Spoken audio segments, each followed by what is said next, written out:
These files were never meant to be public, but someone reopened them.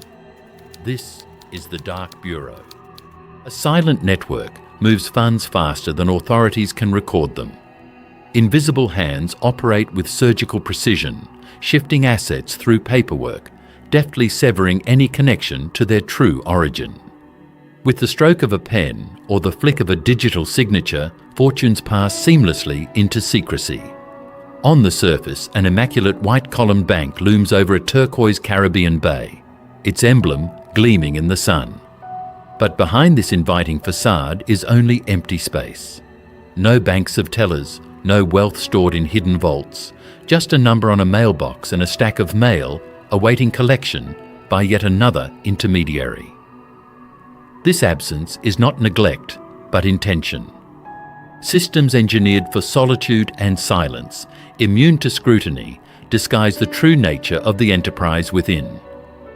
Under the slick exteriors, these invisible structures exercise a power that ripples outwards, dictating policy, justice, and even sovereignty. They are economic shadows, paper wealth conjured at will, yet their consequences are tangible and devastating. What transpires when financial architecture is designed to erase itself, with mechanisms as purposeful as they are invisible? At the unassuming centre, hollow corporate shells recorded in Caribbean ledgers pulse with global energy, the preferred highway for crime syndicates and tax dodgers alike. Unravelling their secrets reveals a system so vast and methodical that its very enormity conceals it. At first glance, the Caribbean is a dazzling mosaic. Blue seas full of yachts, sunbathers clustered on powder-white beaches, and storefronts offering tax advice between souvenir shops. But beneath these bright veneers operates a parallel world. Not merely an island quirk or boutique service, offshore finance here sustains the skeleton of international business. Banks, without substance, and companies with no real existence serve as the crucial synapses of a transnational wealth machine. Each part, regulators, lawyers, nominee directors, and service companies, is both actor and spectator in a play of calculated ignorance. They know only what is needed for their role. The complete script is deliberately fragmented. The greatest trick of the offshore world is not only invisibility, but the normalization of grand-scale opacity, creating legal ghosts that trade, borrow, and sue, but can disappear on demand. The implications extend far beyond simple tax evasion. These ghost banks enable actors to evade sanctions, bribe officials, hide proceeds from trafficking, or even finance terrorist networks, all without leaving the sunlit islands they leverage for legitimacy. To illustrate, trace a recent investigation triggered by a pattern of complex wire transfers radiating outwards from a set of firms registered across 4 Caribbean jurisdictions. A regulator in Lagos notices that money, labelled as payment for consultancy services, loops through networks of shell companies, entities with identical signatories, sometimes the same office address, before landing in bank accounts in Geneva, Hong Kong, and Dubai. A whistleblower leaks segments of ledger data and court documents, revealing that several companies exist only in digital registers. There are no staff, officers, or customers. Directors are listed as retirees in distant cities, or, more often, as professional nominees paid to provide their names so the true instigators remain shielded. Asset freezes imposed by one government appear futile as the network instantly pivots. Money and influence flowing through alternative corridors, using regulatory and legal blind spots to dissolve every trail the moment it appears. A closer look at evidence from local regulators exposes the essential emptiness behind the gloss. Ostensibly, reputable banks register in gleaming business centres, minimal office space rented by the hour or shared among dozens of companies.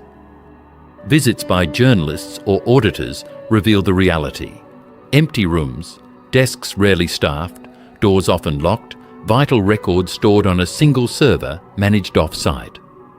Oversight is a charade.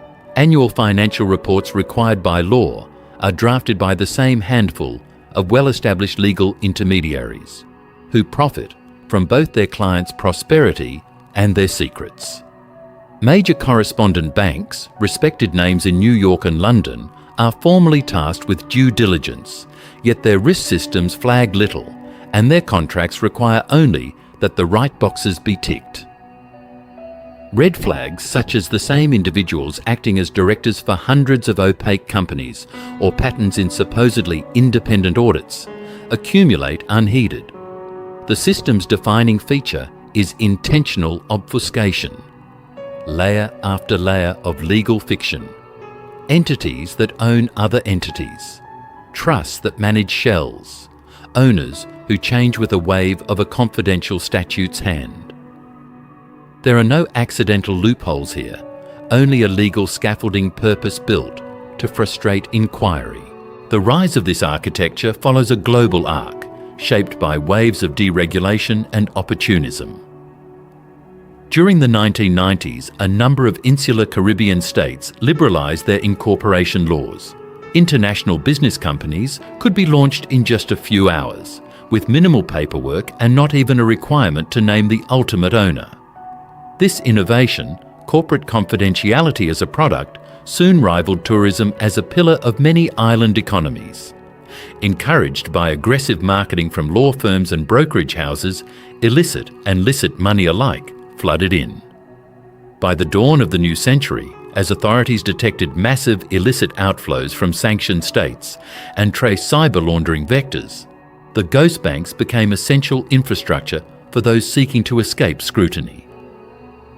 Each round of regulatory tightening only spawned new service providers, new nominee arrangements, and ever more elaborate company structures.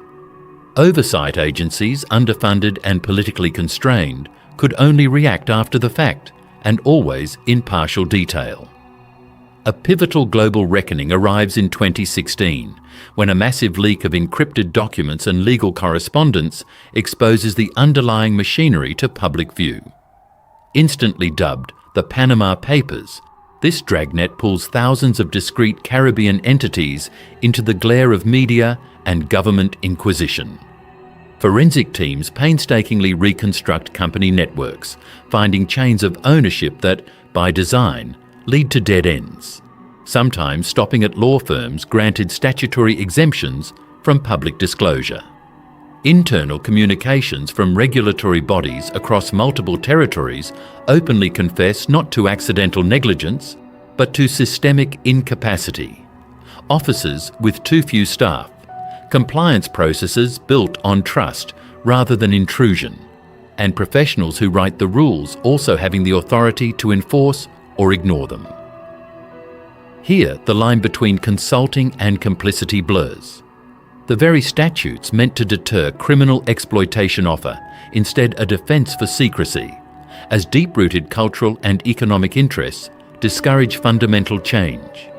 In interviews, government officials admit what the files make clear.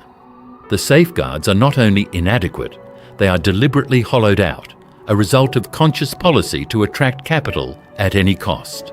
While hacking through this institutional undergrowth, investigators find their efforts stymied by a human bottleneck. Auditing mechanisms, theoretically the last defence against abuse, suffer from chronic understaffing and rapid turnover. Most filings are processed by junior clerks unequipped to spot sophisticated deception, while expert investigators are lured away by lucrative private sector offers. Oversight agencies outsource their own compliance reviews to firms who double as legal counsel for the very companies being inspected.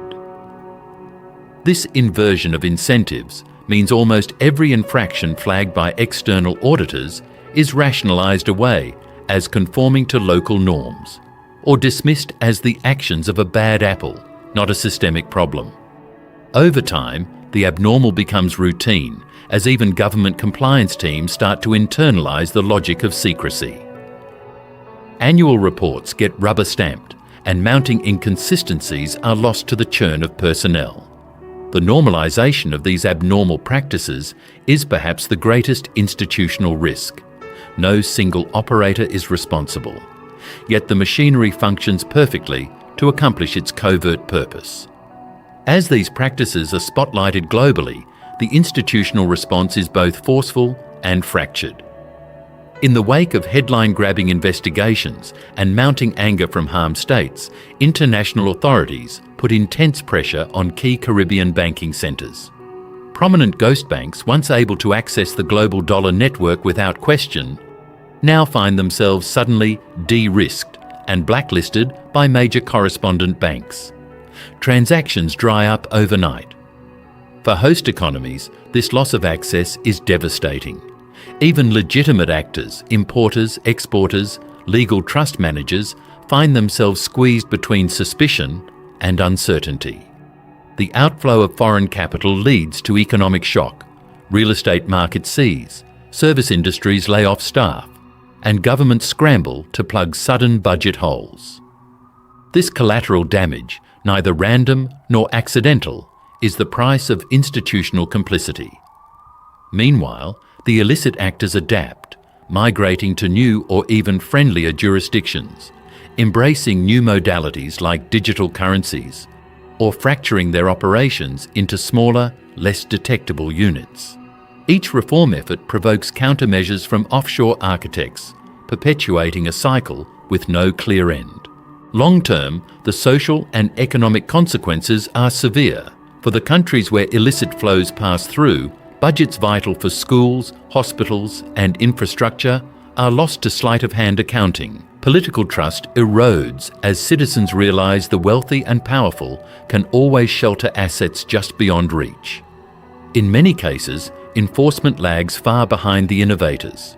Loopholes are closed only after they've already been exploited and public confidence shattered. International organisations, ranging from the IMF to global anti-money laundering task forces, issue lists and blacklists. Yet for each territory pressured into reform, another emerges to take its place, driven by leaders eager for a slice of the lucrative offshore market. The governance gap widens. Institutions responsible for safeguarding the public good are outmanoeuvred. Their response is reactive, fragmented, and often stymied by political and economic dependencies. Yet despite the inertia, a determined counter-movement persists. Civil society groups coordinate transnational investigations, while whistleblowers risk everything to release secret ledgers and email chains. International regulatory coalitions, armed with new data-sharing compacts and increasingly sophisticated digital forensics, apply pressure from without, even as local resistance grows within. The architecture of secrecy, so resilient for decades, finds itself under challenge from new public expectations and legal frameworks. Consequences ensue beyond fines and asset seizures. Governments face political reckoning, professional firms lose licenses, and some enablers are forced into public accountability. Still, the system abides, reshaped, reduced in scale, sometimes more subtle, but never fully dismantled. An unsettled equilibrium emerges. The allure of secrecy and regulatory arbitrage continues to pull capital to the shadows, but each revelation strengthens the global resolve to confront them. The final verdict is not yet written, but as more ghost banks are unmasked, a clearer picture of the human and economic cost and the means to resist begins to emerge. This is no simple story of heroes and villains, but a blueprint for understanding the perpetual struggle between the guardians of transparency and the architects of vanishing wealth.